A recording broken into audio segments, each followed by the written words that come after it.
Impresionante. Entonces, la ética es la rama de la filosofía que reflexiona. ¿Sobre qué? Sobre el comportamiento humano. Bueno, ¿y qué entendemos por comportamiento humano?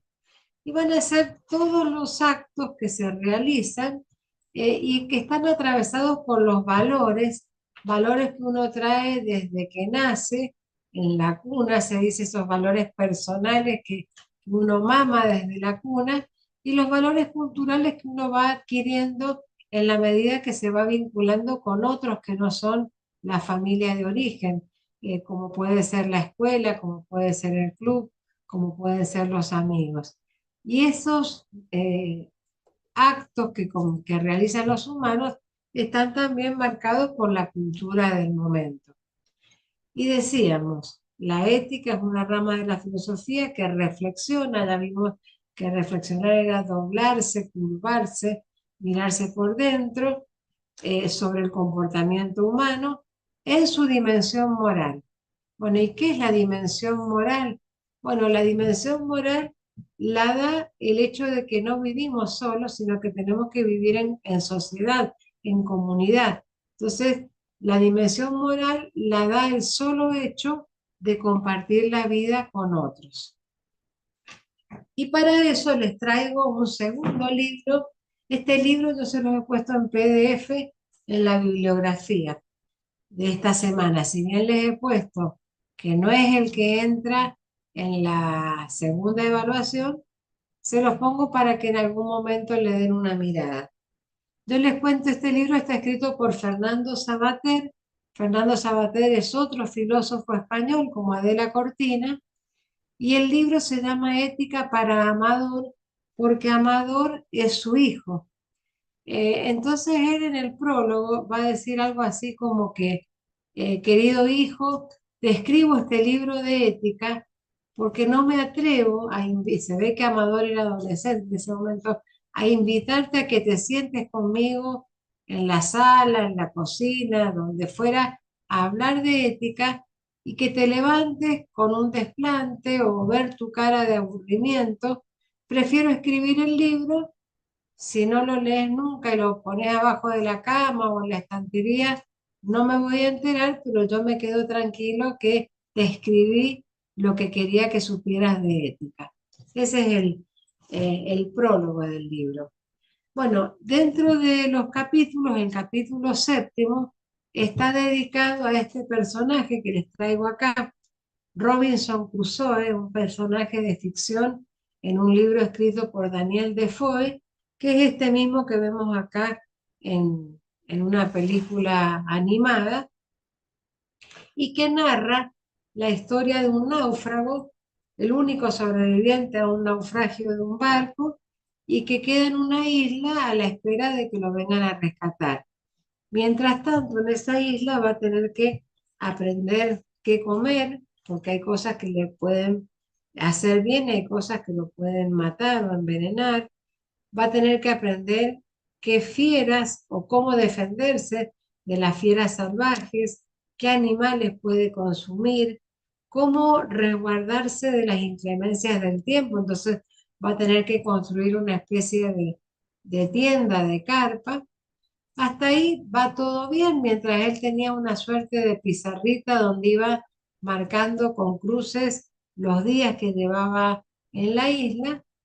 Y su gran sorpresa fue un día al despertarse, ver que en la playa habían huellas humanas y quedó paralizado. O sea, le dio mucho más miedo saber que había otra persona junto con él, más que si hubiera visto huellas de un tigre, de un león, de una víbora. Entonces, fíjense, yo les traigo acá textualmente en ese capítulo 7 tomé este párrafo. Va a decir así: ya no se trata solamente de sobrevivir como una fiera o como una alcachofa, perdido en la naturaleza. Ahora tiene que empezar a vivir humanamente, es decir, con otros o contra otros hombres, pero entre hombres. Lo que hace humana a la vida es el transcurrir en compañía de humanos. hablando con ellos, pactando y mintiendo, siendo respetado o traicionado, amando, haciendo proyectos y recordando el pasado, desafiándose, organizando juntos las cosas comunes, intercambiando símbolos. Bueno, vista entonces esta forma en que desarmamos la definición de ética, ahora los invito a que pensemos si es lo mismo ética que moral. La gente tiende a tomarlos como sinónimos y esto es por una razón y es porque en su etimología, es decir, el significado del origen de la palabra, significan lo mismo. Ethos va a provenir ética, perdón, proviene del griego, del vocablo ethos, que quiere decir comportamiento, conducta, y moral viene del latín mores o mos, que también quiere decir comportamiento, conducta. Entonces, ¿por qué no son lo mismo? Porque la moral es el objeto de estudio de la ética, o sea, la ética estudia a la moral. Y entonces cabe la pregunta, ¿qué es la moral? Y la moral va a ser un conjunto de normas que permiten que las sociedades se organicen y vivan de alguna manera lo más pacíficamente, normas de convivencia. Entonces acá les muestro la misma etimología, pero distinta definición. Y nos podemos preguntar, esas normas morales, ese código de convivencia, ¿quién las escribió? ¿Se aplican en forma automática? ¿Cómo se sanciona el hecho de no cumplir estas normas morales? Bueno, si nos vamos a la antigüedad, podemos ver, por ejemplo, 1700 años antes de Cristo, el código de Hammurabi, que estuvo tallado en una estela de piedra, se encontró donde actualmente es Irak, la zona entre Irak e Irán, y esa estela fue llevada a un museo en Francia, que tenía unas ciertas normas de convivencia para ordenar las sociedades, pero hay algunas normas que ni siquiera están escritas. Esas normas las vamos a clasificar, a ver, me fui, en tres tipos en tres categorías. Usos y costumbres que no hace falta escribirlos, pero que de alguna manera se transmiten para que todos se manejen con ese código. Las tradiciones que se van segregando de generación en generación y las leyes que ahí sí tenemos normas escritas y que generalmente en el texto de la ley o en su decreto reglamentario se establece la sanción que se impone cuando estas son incumplidas. Entonces vamos a usos y costumbres. Y si uno tuviera que definirlo, diría, bueno, es la forma habitual con que la gente hace una determinada cosa. Para eso, para buscar algún ejemplo de formas habituales de hacer las cosas, me fui a la forma de saludarse a lo largo del mundo. Y me encontré, por ejemplo, con que en Kenia, en África, el saludo suele ser escupir en la cara. Nosotros lo tomaríamos como violencia, como una ofensa. Bueno, ellos se saludan con una escupida en la cara. En el Tíbet, mostrar la lengua es un signo de respeto. En Tailandia, se saludan con la mano. En el mundo, el apretón de manos es el saludo más aceptado. En Nueva Zelanda, un beso en la mejilla. Y si siguiéramos, diríamos que en Sudamérica generalmente es con uno o dos besos y que muchas veces nos ha pasado cuando nos encontramos con gente americana o europea que nos quedamos con el beso a medio camino porque ellos estiran con mucha parsimonia su mano y no nos dejan de alguna manera esta muestra de afectividad que para nosotros es tan natural. Entonces yo me pregunté cómo podía interpretarse la ética en nutrición. Y acá encontré, un poco indagando, cuáles son los valores o los principios que deben tenerse en cuenta para ser un profesional ético en el campo de la nutrición. El primer principio que apareció fue el principio del respeto, donde no deben tratar nunca a la persona como un instrumento, sino que la tienen que ver en toda su dimensión integral, eh, respetándolo justamente con todo lo que trae esa persona consigo, culturalmente, religiosamente, ideológicamente. Bueno, tenemos que respetarlo como un todo.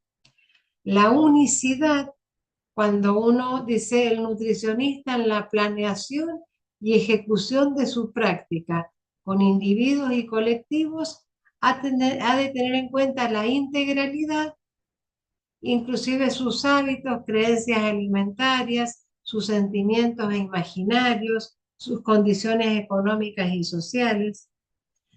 La confiabilidad. Se espera que el profesional de la nutrición brinde confianza y que lo muestre con todo lo gestual que va consigo, o sea, su presencia que ya sea para el paciente un voto de confianza. La privacidad que va de la mano de las reglas, ¿se acuerdan de la bioética? De la confidencialidad o secreto profesional, y el respeto por la autonomía. Y en ese respeto por la autonomía, que ya lo vimos como principio en bioética, está también la regla de la veracidad, donde uno no debe ocultarle la verdad al paciente. Bueno, pero si volvemos a este código de convivencia que decíamos, usos y costumbres, tradiciones y leyes, ¿qué serían las tradiciones? Bueno, las tradiciones son aquellas ideas de lo bueno y lo malo que uno va transmitiendo de generación en generación y que culturalmente puede ser sumamente distinto de una cultura a otra. Y por último, las leyes son normas jurídicas, generalmente están por escrito y también mencionan qué sanción se aplica cuando uno no las cumple. Y acá les traigo esta imagen que dice prohibido el uso de celulares, porque quería contarles que probablemente ustedes no habían ni siquiera nacido o eran muy chicos. En todas las aulas de la sede Gran Mendoza no habían sedes, solo estaba la sede Gran Mendoza de la universidad. Nos encontrábamos con un letrero como este, prohibido el uso de celulares, y abajo mencionaba el número de la resolución rectoral que lo prohibía. Hoy, por ejemplo, eso sería inconcebible. Hoy nos piden los decanos a los docentes que generemos actividades donde el alumno use el celular. Pero bueno, esto fue una norma porque en la universidad una resolución rectoral adquiere fuerza de ley que fue derogada y reemplazada porque espacialmente dejó de tener vigencia.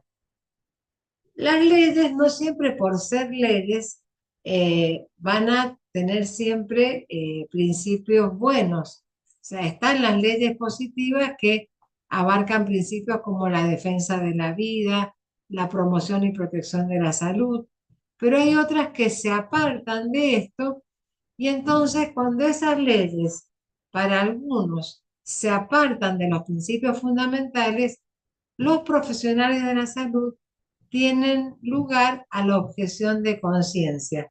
¿Se acuerdan que algo de esto hablamos cuando hablamos de la ley del aborto?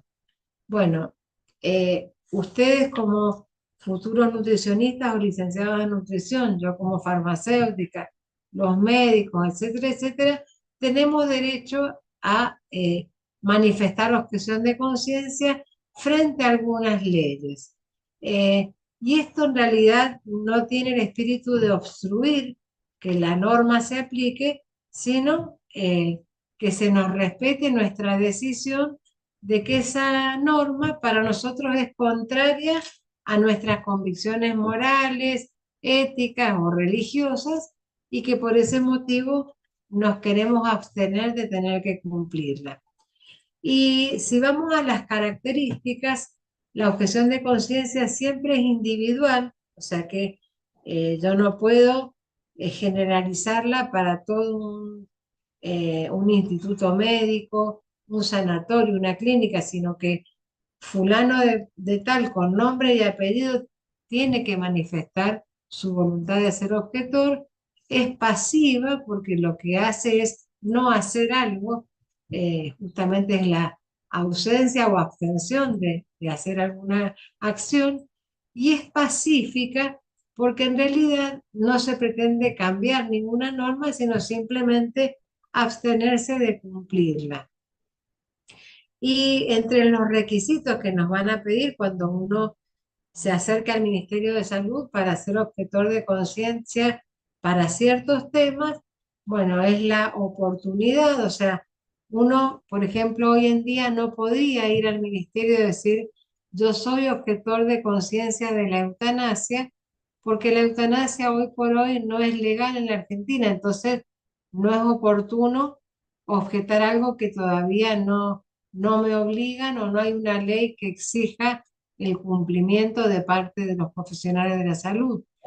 Tengo que tener una fundamentación y coherencia, o sea, tiene que haber justamente una causa, no es que yo diga soy objetor y no manifieste las causas, y tengo que estar disponible para cumplir otros servicios, es decir, que supongamos con la ley de interrupción voluntaria del embarazo, yo como farmacéutica fuera objetor de conciencia en dispensar mi fepistona, mi soprostol, bueno, me van a decir, bueno, cuando lleguen esas recetas usted no las va a despachar porque no considera que es objetor de conciencia, pero el tiempo que hubiera ocupado en hacer eso va a tener que hacer tareas en el depósito o tareas administrativas, o sea, hay que cumplir lo que la dirección diga en relación a lo que yo dejo de hacer.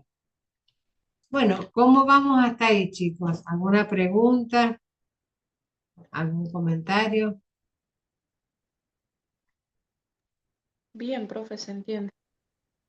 Bueno, entonces ese código de convivencia, que era usos y costumbres, tradiciones y leyes, nos podemos preguntar sobre qué se basa, en qué se fundamenta.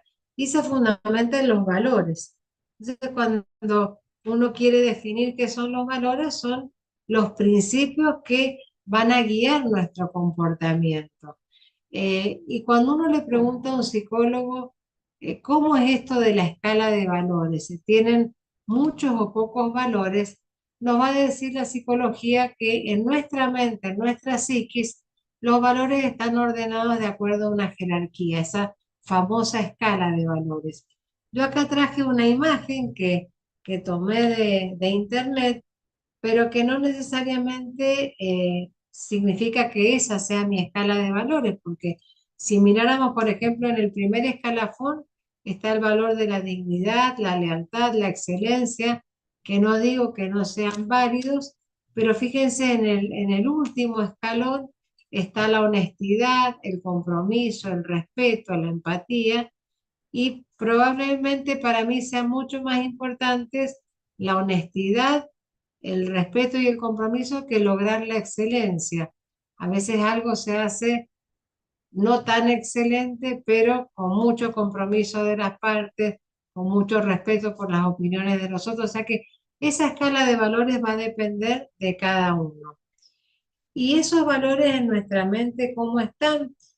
También dice la psicología que están en pares de opuestos, los famosos antónimos que estudiábamos en la primaria, o sea, lindo, feo, bueno, malo, sucio, limpio, justo, injusto. Así es como nuestra mente opone u ordena a los valores. Y si son muchos o son pocos los valores, en realidad va a depender de cada uno. Otra pregunta que nos podemos hacer es, ¿cuál es el grado de libertad y responsabilidad que tenemos de nuestras decisiones?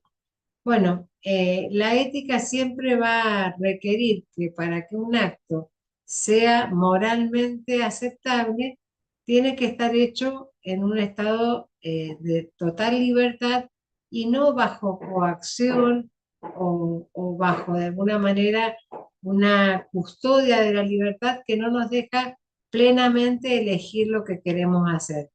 Y responsabilidad porque justamente, ¿se acuerdan que responsabilidad veníamos viendo que quería decir respuesta? Lo que nosotros hacemos impacta en el resto de la sociedad. Entonces acá hacemos una primer parada, hoy vamos a hacer dos actividades, esta y otra actividad enseguida hacia el final de la clase, y yo los invito a que vayan, como siempre, a www.menti.com con este código y así lo que les venga a la mente, ¿cuál sería la peor falta de ética que podría cometer un nutricionista, o sea, en su carrera? ¿Qué es lo que se les ocurre? ¿Qué es lo más transgresor que podrían llegar a realizar? Entonces voy a poner como siempre en el chat el sitio web y el código para dejar de compartir e ir a ver qué es lo que va saliendo en esa nube de palabras. www.menti.com y ahora les pongo el código 2506-4646.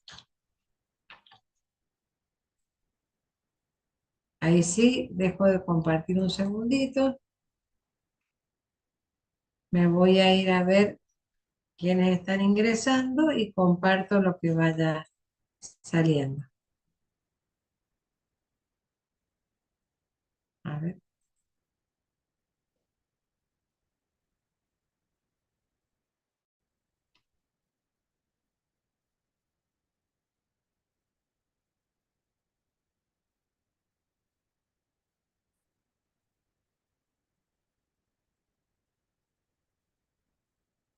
Todavía no ha entrado ninguno. Igualmente ya lo comparto. Sí, ya están participando. Ahí lo comparto.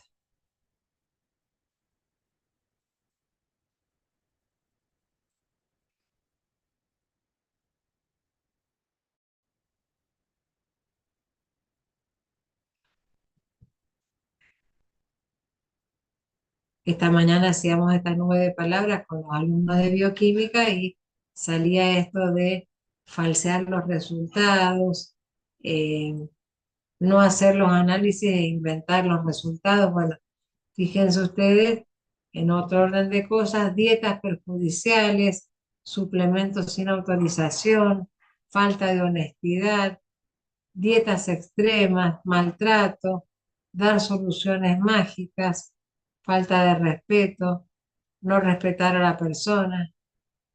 Qué bueno que también tienen claro justamente, ya están de hecho haciendo las prácticas, por lo tanto, ya tienen de alguna manera que tener este tipo de consignas de la ética en lo que van aprendiendo, lo que van haciendo.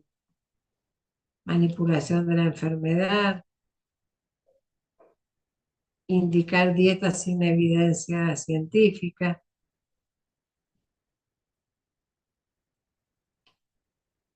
Y como toda nube, las palabras que más se repiten son las que van adquiriendo mayor tamaño: maltrato, no cuidar la privacidad, falta de confidencialidad, que podríamos considerarlas como sinónimos.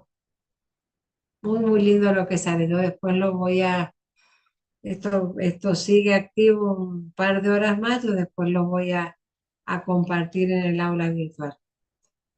Entonces, vuelvo a dejar de compartir esto y vamos a volver a la otra presentación, ya para ir viendo lo que sería el acto moral, que es donde van a hacer ustedes el otro ejercicio propuesto. A ver, ya busco nuevamente la presentación.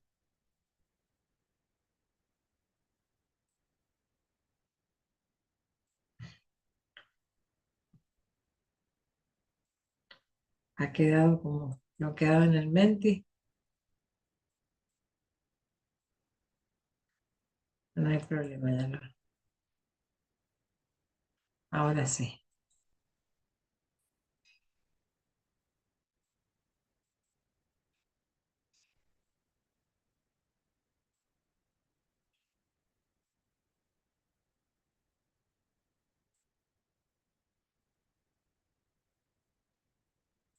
Y ahora cuando sepa que lo están viendo en tamaño grande, ya seguimos.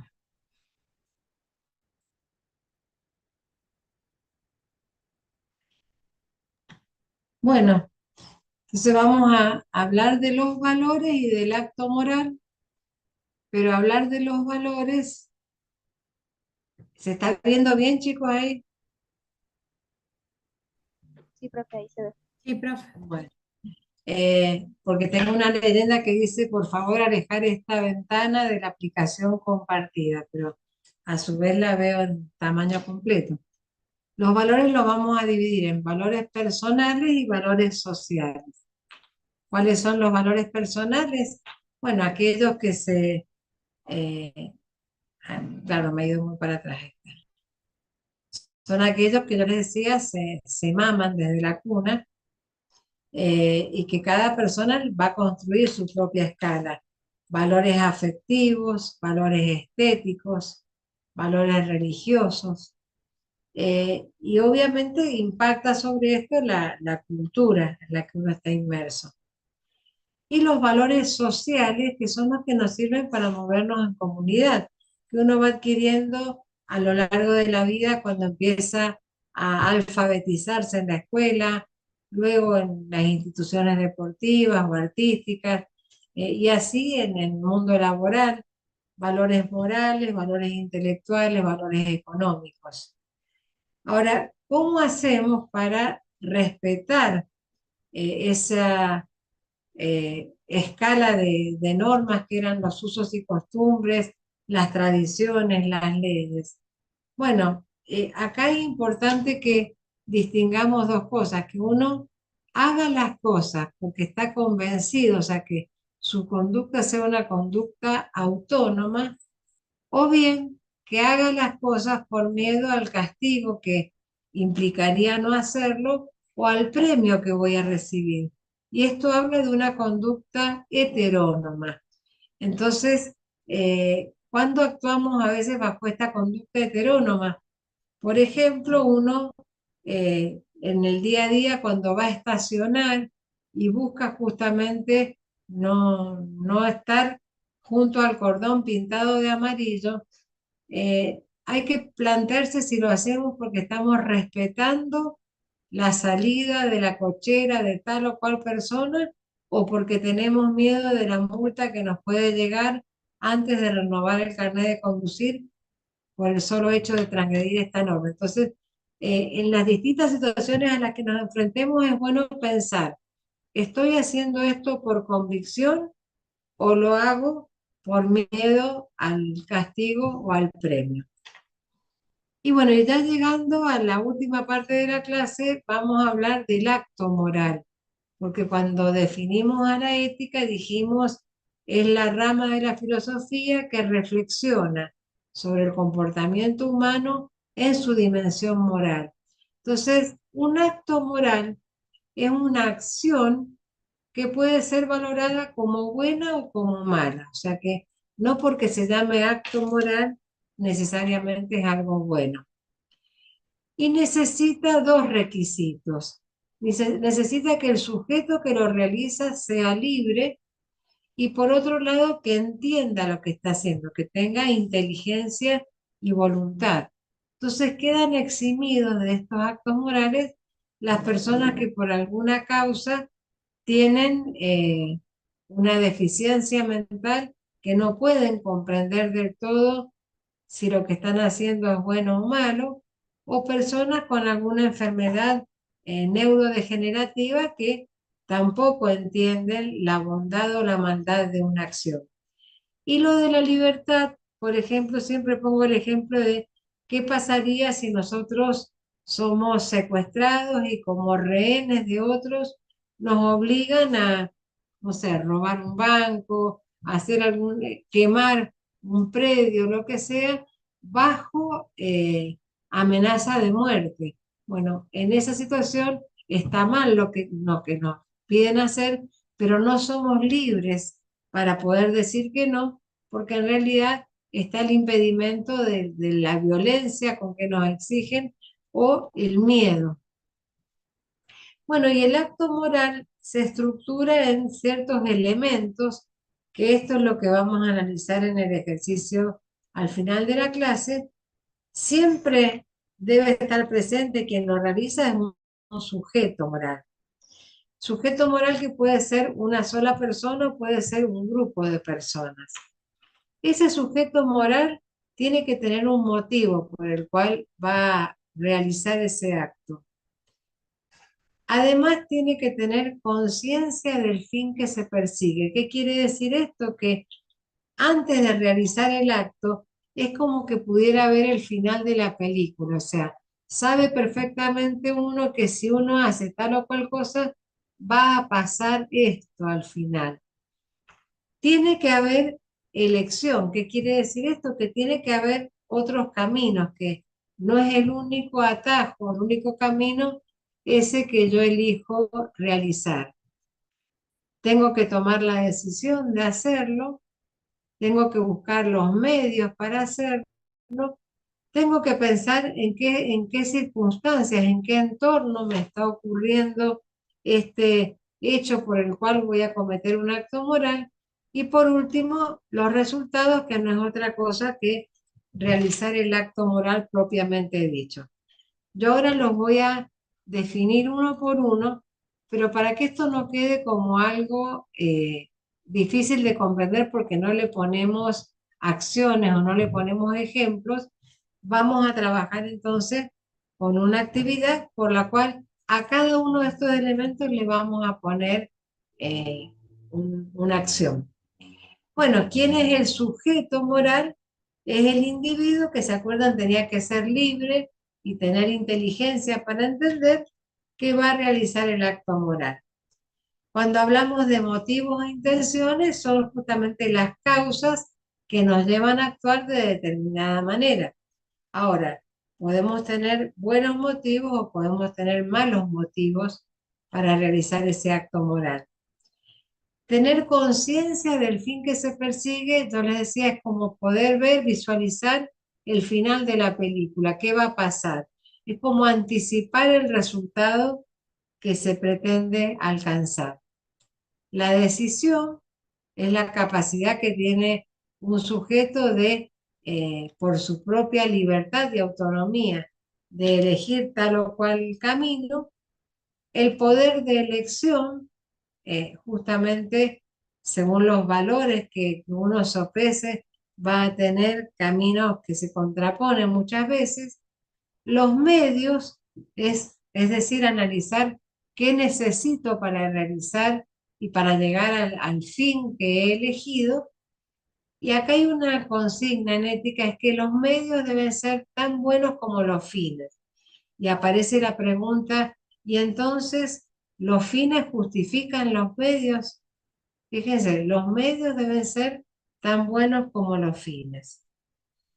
El entorno, las circunstancias, todo lo que rodea el acto moral y que podría de alguna manera darle una perspectiva distinta por estar transcurriendo en determinadas circunstancias, y el resultado es la realización de este acto moral y alcanzar ese fin que nos proponíamos. Para que esto no quede como en el aire, bueno, les traigo los impedimentos del acto moral. Si el acto moral tenía como requisito ser libre y entender, o sea, la capacidad de comprender, justamente el no entender, la ignorancia o la enfermedad mental es un impedimento. Otra cosa que coacciona la libertad es la violencia o el miedo. Acá se los explico uno por uno, los voy a pasar y vamos a los tres ejemplos que les he traído. Les he traído tres películas, son películas clásicas, a lo mejor eran muy chicos cuando se lanzaron al mercado, pero como son clásicas, atraviesan las épocas y la gente las sigue viendo a lo largo del tiempo. La primera, que está como la decisión de Anne, en Argentina llegó como la decisión más difícil. La segunda, Million Dollar Baby, que ganó 4 Oscars por distintas categorías. Y la última, con Al Pacino, ustedes no conocen a Jack, que en español la vimos como El Doctor Muerte, basada en un caso real de un médico de New York que él consideraba bueno ayudar a morir a quien se lo pedía, y que después obviamente esto lo va a llevar a tener problemas con la justicia, pero es un caso real. Entonces les pregunto, ¿alguna de las tres películas la han visto, les suena, eh, la conocen? Para tomar esa como ejemplo. Sí, profe, la de la decisión más difícil. Bien, Guada. ¿Alguien más ha visto alguna de estas? Sí, yo Sí, también yo esa también, película y la vi. también la primera. Bueno, entonces les voy a pedir a Guada, Dayana y a Yelén, en ese orden o como quieran, que le cuenten al resto de sus compañeros qué es lo que se acuerdan. Son una breve síntesis, la van a spoilear obviamente, pero como película clásica que es, no hay inconveniente de conocer de qué se trata porque siempre uno le va a encontrar nuevos matices cuando la vuelve a ver. Así que, ¿quién quiere contar un poquito qué es lo que se acuerda de la película?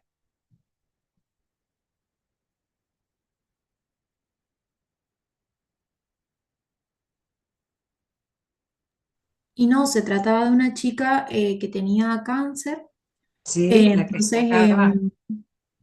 necesitaba un trasplante de médula, creo.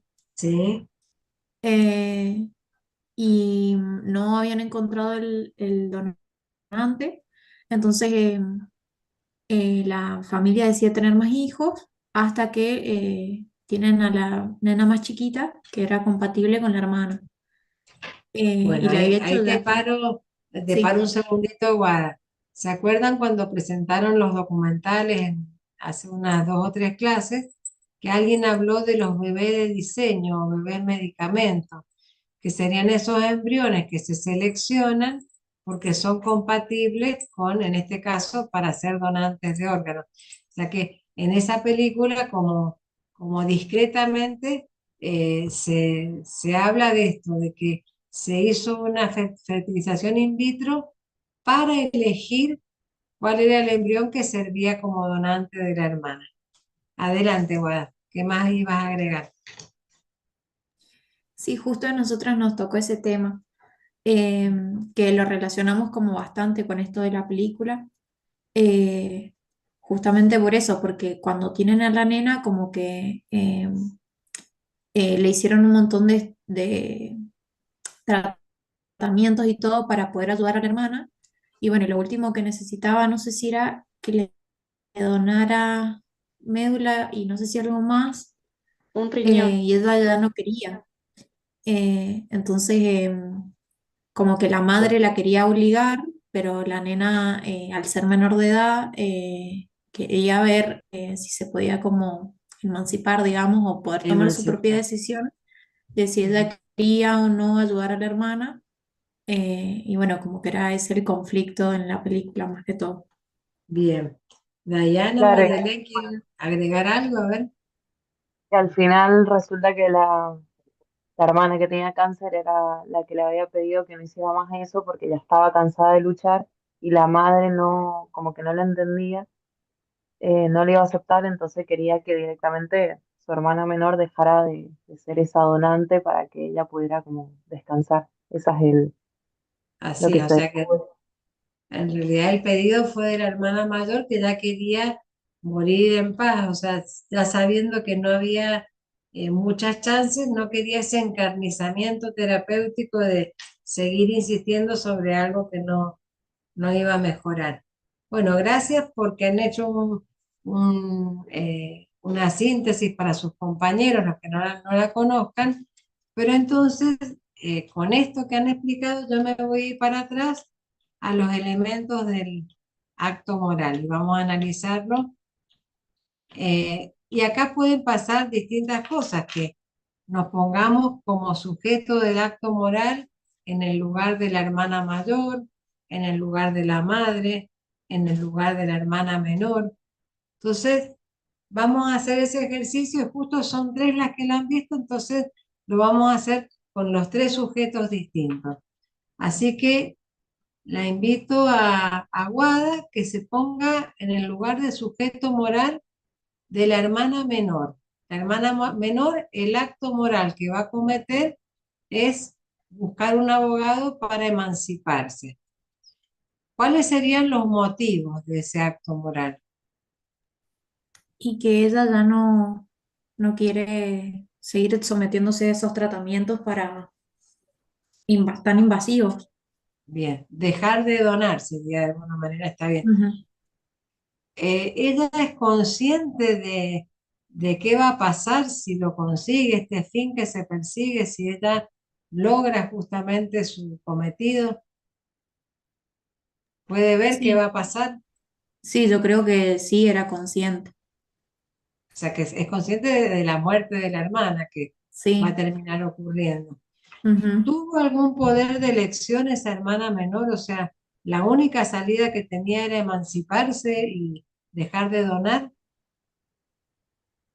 En realidad como que en su caso sí, pero porque la madre como que la estaba obligando, digamos. Claro, Y tenía la como que lo habló alternativa y todo, de, pero la madre no lo terminaba de comprender. claro, pero ella podría haber seguido sumisa, callada y seguir donando, aunque tampoco ella ya estuviera muy convencida, o sea que tenía un camino A o un camino Ujú. B. ¿Cuál fue la decisión que finalmente toma? Y al final hicieron como un juicio, creo, Ujú. en el que ella contó todo lo que había pasado y eh, expuso su caso. Bien. Los medios que utilizó, bueno, fue buscar un abogado que la patrocinara, o sea, ella por sí Ujú. sola no lo podía hacer, necesitó un asesor legal. Y las Sí, circunstancias que envolvían este acto moral, bueno, era una familia que estaba atravesando una situación muy dolorosa. eh, Encima ella sentía este enojo de la madre, supongo que la angustia de perder a su hermano, o sea que las circunstancias que tenían este acto moral no eran las circunstancias deseables para cualquier persona, sino que eran bastante difíciles de atravesar. sí. Bueno, gracias, Guada. Vamos a ver a Yelén si ponemos como sujeto moral a la hermana mayor. La hermana mayor, el acto moral que va a cometer es pedirle a su hermana menor que deje de donar. ¿Cuál sería el motivo por el cual realiza este pedido, este acto moral? Y lo que habíamos dicho de que no quería seguir sufriendo, de que no quería esa terapia, el encarcelamiento terapéutico. Claro, todo este cansancio que ella ya Tampoco, tenía.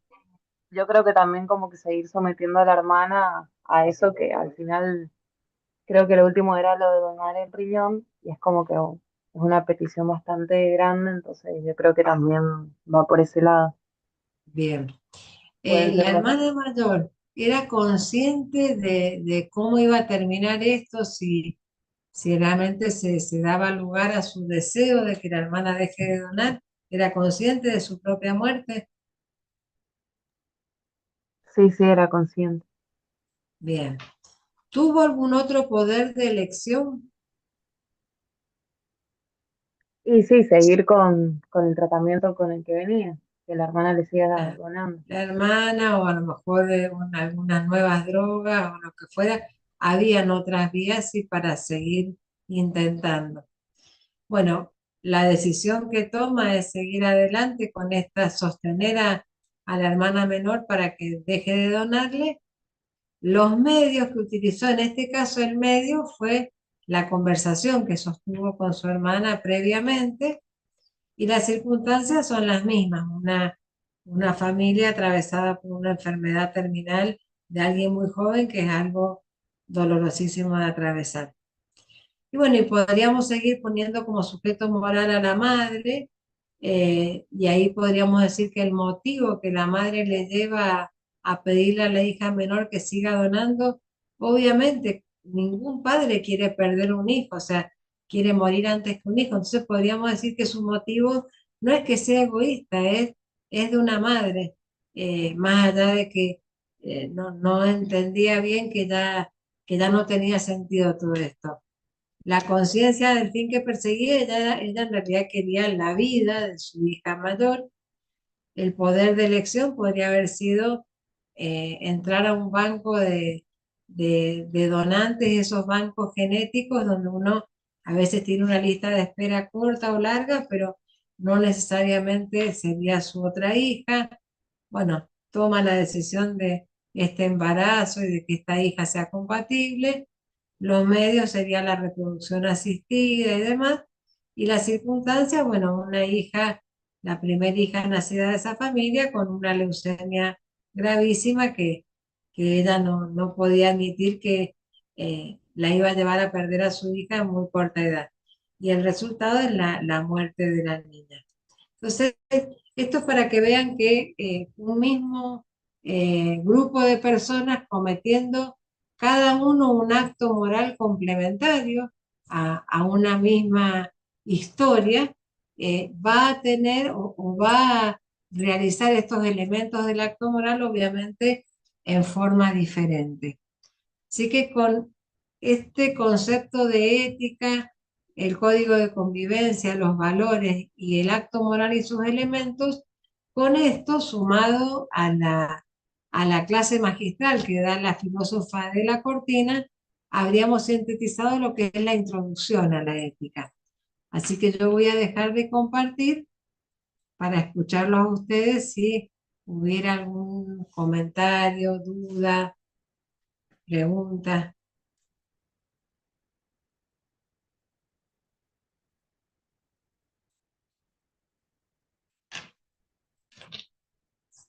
Ahora los escucho a ustedes, a ver qué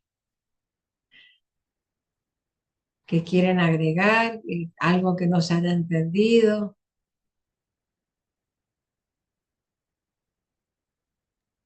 Por mi parte, profe, no tengo ninguna duda, creo que se entendió bastante bien.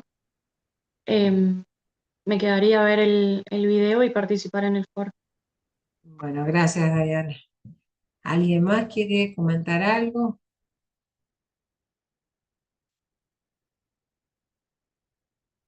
Yo sé que cuesta un poquito más esto de ética que lo que vimos en bioética, porque por eso estamos en carreras que tienen bases de química, de lo biológico, porque por algo no elegimos justamente filosofía y letras, humanidades, pero sin embargo, cuando lo vamos bajando a nuestro actuar diario, van a ver que, sobre todo con estas éticas que vienen en la clase que viene, se va entendiendo un poco más, así que tengan paciencia también ustedes. Así que bueno, nos vemos el jueves que viene. Acuérdense de que presentan primero ustedes las películas y después vamos a la clase teórica.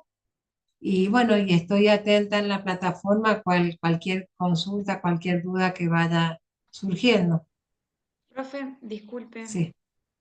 em, yo estoy con prácticas y justo la semana que viene tenemos una actividad. Por Ujú. lo general los jueves no teníamos actividades porque curso, pero justo la semana que viene sí. No sé cómo podría hacer yo, porque Bueno, hay yo te una... pido que con tu grupo hagan el análisis de lo que les toque ver antes del jueves. O sea, de alguna manera confío en que van a presentar ellas y saber que vos también trabajaste un poco en la formulación de la presentación. Ok, yo voy a ver si puedo cambiar el horario, pero si no llegara a poder, no voy a poder estar en la clase. Que me lo recuerden tus compañeras en ese caso para que yo lo tenga en cuenta. Ok, profe, gracias. No, por nada.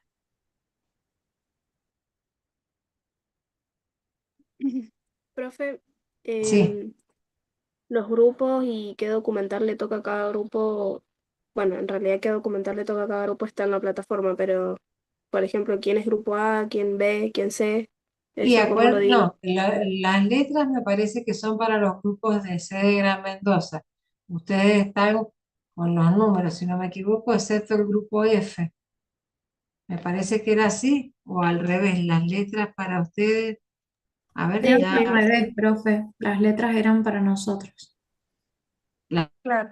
las letras eran para ustedes, excepto el grupo F, que sería el grupo 8 de C de Gran Mendoza, que bueno, no lo pude yo arreglar con la educación a distancia, pero ellos ya saben que son el único grupo con letras. Ustedes, está ahí, justamente está puesto el uno y el A, el 2 y el B, así que para que se ubiquen por ese lado.